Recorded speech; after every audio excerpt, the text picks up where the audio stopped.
Hello, happy and smart developers. Welcome to the coding board. This is series of what is computer and how it works. This is part 10. So let's begin this session. Today we are going to understand memory hierarchy. Any computer has four fundamental parts: input device, memory storage, processor and output device. And these four parts makes a computer a computer. Now, a memory element is a set of storage devices. A memory element is a set of storage devices which stores the binary data in the type of bits, that is ones and zeros.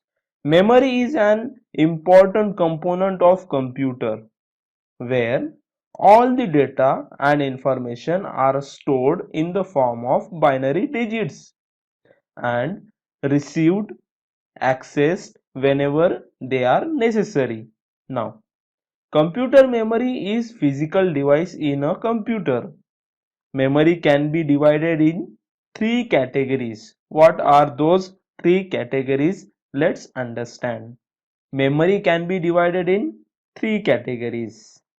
First, main memory and processor's internal memory. Then we have auxiliary memory, nothing but secondary memory. In main memory we have RAM, ROM. In internal memory we have register, cache. In auxiliary memory we have magnetic disk, optical disk, example hard disk and CD, DVD. Now, memory devices are categorized and ranked according to access time, storage capacity, cost per bit of storage. Let me repeat once again. Memory devices are categorized and ranked according to access time, storage capacity and cost per bit of storage. Access time. Access time is the time which is required to locate and retrieve stored data from the storage unit in response to a program instruction. Let me repeat once again. Access time is the time which is required to locate and retrieve stored data from the storage unit in response to a program instruction. Fast access time is always preferred. Storage capacity. Storage capacity is the amount of data that can be stored in the storage unit. A large capacity is preferred. Cost per bit of storage. Cost per bit of storage. It is the total cost of storage unit for a given storage capacity. Cost per bit of storage is total cost of storage unit for a given storage capacity. Low cost per bit of storage is preferred. The final goal is to reduce, or we can say minimize the cost. Now, two main functions of memory: to store programs, data into the computer. Second is to store result of computation. Now, let's compare all three category of memory storage. Processor's internal memory first. Processor's internal memory consists of high-speed registers and cache, which are internal to a processor, that is built-in memory. Registers are used as temporary locations where actual processing is done. Let me repeat once again, this is very important point. Registers are used as temporary location where actual processing is done. Register holds the operand or command which is being processed at present moment. Let me let me explain it in a very good manner. Registers are used as temporary location where actual processing is done. What does it mean? Register holds the operand and command which is being processed at present moment. This is the actual meaning of this sentence. Now, CPU first check data to be processed in register. If it is not available, then it will check in L1 cache. If data to be processed is not available in L1 cache, then it will check in L2 cache. L1, L2 cache are also internal memory of processor. If data to be processed is not available in both L1 and L2 cache, then it will check in L3 cache. If data to be processed is not available in internal memory, then processor will check in main memory. Internal memory is smaller but very fast. Very fast means very quick. But internal memory is very expensive. That is, cost per bit storage is high. Example, register and cache. Now, second, primary memory. Primary memory, also known as main memory or system memory. Main memory is the area in a computer which stores data and information for fast access. Main memory is the area in a computer which stores data and information for fast access. Semiconductors chips are the principal technology used for primary memory. Primary memory storage is used. Primary memory storage is used to store frequently used programs. Primary memory storage is used to store frequently used programs which can be directly accessed by the processing unit, that is processor. It store data or information temporarily, that is, it is volatile memory. As compared to processor's internal memory, primary memory is large, means storage capacity is large than internal memory's storage capacity, but speed is slower of primary memory than internal memory of processor. As compared to auxiliary memory, main memory has smaller storage capacity but they are faster than secondary memory. Main memory is more costly than secondary memory. Main memory is expensive than secondary memory. Example, RAM. There are two types of RAM, static RAM, dynamic RAM, and there is one another primary memory, read only memory, nothing but ROM. Now, secondary memory, auxiliary memory, secondary memory, also called as external memory because it is not part of motherboard. Secondary memory is used to store data and information or program on a long-term basis. The main purpose of secondary memory is to store bulk storage, mass storage of programs, data and other information. It has much larger capacity than main memory, but its speed is, that is access time is high, or we can say speed is slower than main memory, then nothing but access time is high. It takes more time as compared to internal memory and main memory to access. Now, less expensive than main memory. Example of secondary storage device is magnetic disk, nothing but hard disk, or optical disk, nothing but CD and DVD. Now, let's see difference between volatile and non-volatile. Volatile memory means the stored data are lost if the power goes off. Non-volatile means data or information in it is not lost even if the power supply goes off. What does it mean? Means volatile memory needs continuous electricity. If there is interruption in electricity supply, then the data which is stored in main memory, or we can say in internal memory of processor, that data will be lost due to power goes off. But in case of non-volatile, we use secondary memory to store large amount of data for long term basis. Even if the power supply goes off, that data will not be lost. Now, processor and memory.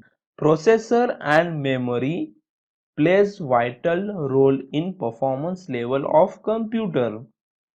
The main problem is these parts are so expensive. The main problem is these parts are so expensive. Memory organization of the system can be done by memory hierarchy. Memory organization of system can be done by memory hierarchy. Memory hierarchy means computer memory has several levels with different performance rate. The overall purpose of memory hierarchy is to obtain the highest possible access speed.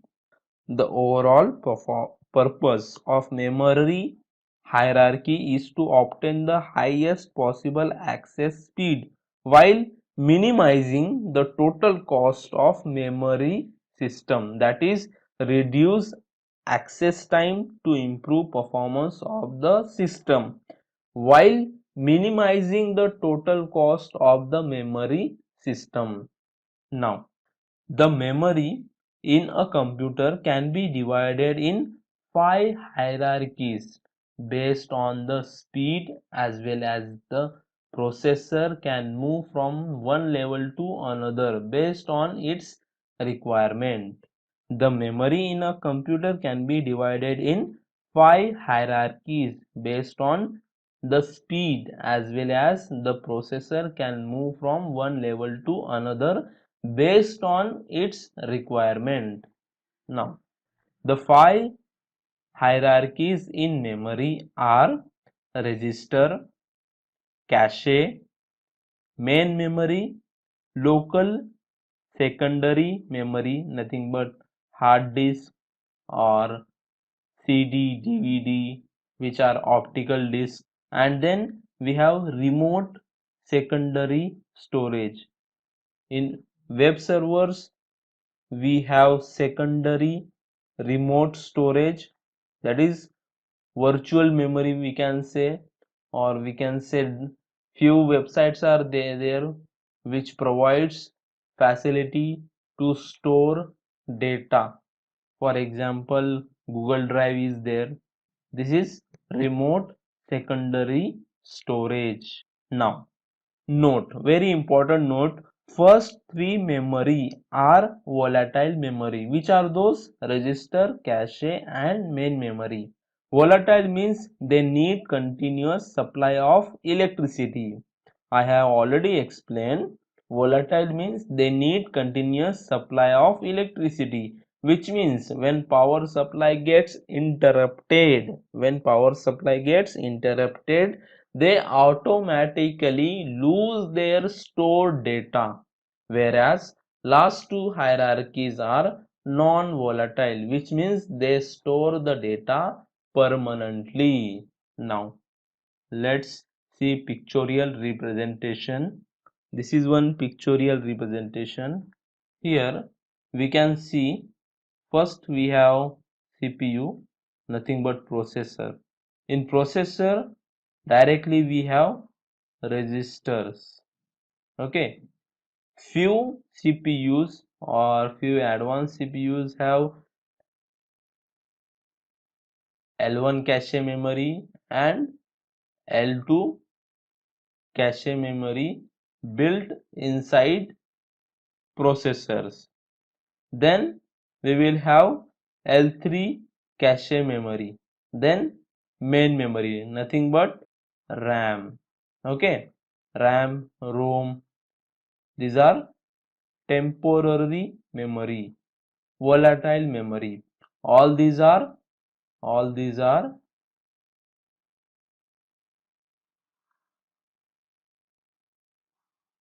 volatile memory. Okay, and then we have secondary memory, that is hard disk. We have CD, DVD. After secondary memory, we have virtual memory, nothing but remote memory, remote memory. So these are 5 levels of memory system, or we can say this is memory hierarchy. Now let me explain speed. As register and L1 cache, L2 cache are internal memory to CPU. So CPU can easily, quickly access data stored in register or data stored in an L1 and L2 cache. But register is the memory which holds operand or command which is being processed by processor at present moment. Okay, if data is not present in register, then CPU will check L1 and L2 cache. From L3 cache, data goes into internal memory, and from RAM, L3 cache access data, and from hard disk, data comes in RAM. Okay, here main execution of program, what we write using high level programming language, is done. Okay, now cost per bit. Register memory is very small, but its cost is high as compared to cache memory, and cache memory has small storage compared to main memory, but its cost is high. Main memory has small storage than secondary memory, but its cost is high. Secondary memory is used to store large amount of data for long term basis. Okay, so as compared to all internal memory and primary memory, cost per bit storage in secondary memory is less, and this memory hierarchy is done to organize memory storage units, to improve access time and to decrease overall cost. Hope you have understood this pictorial representation. Now let's move on. This is pyramid of memory hierarchy. See, in register, CPU register hold words retrieved from L1 cache. Let me explain. Just now I have explained CPU registers hold words retrieved from L1 cache, and L1 cache holds cache lines retrieved from L2 cache. L2 cache holds cache lines retrieved from main memory. Now, main memory holds disk retrieved from local disk. That is nothing but register will access data from L1 cache, L1 cache will access data from L2 cache, L2 cache will access data from main memory, and main memory will access data from local disk, that is secondary storage. Now we have remote storage, remote secondary storage, which is completely optional. Okay, and here we have seen internal memory and primary memory are smaller, faster, costlier per byte, that is per bit storage is cost is high.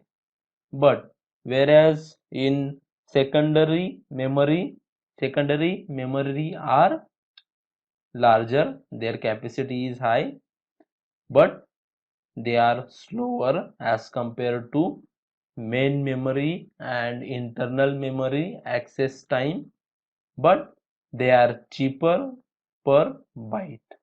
Hope you have better understanding of memory hierarchy, and in this way you can predict how, when programmer write data, how that program executes by, or we can say how that data gets processed by processor, and after processing, how processor controls other parts of computer as per instructions given in program. That's it in this session. This was last part of this series. Hope you have enjoyed this series. Please let me know in comment box whether this series was helpful for you, whether it has improved your knowledge and it has added at least some value in your knowledge, so that I will have that support and I will have that excitement to make new videos on new important topics. You also can suggest me which topic you want, then according to that I will make videos, so that you and me both can grow together. That's it in this session. If you have liked this video, then please subscribe my channel and please click on like button, so that it will support me to do better things in future. Thank you.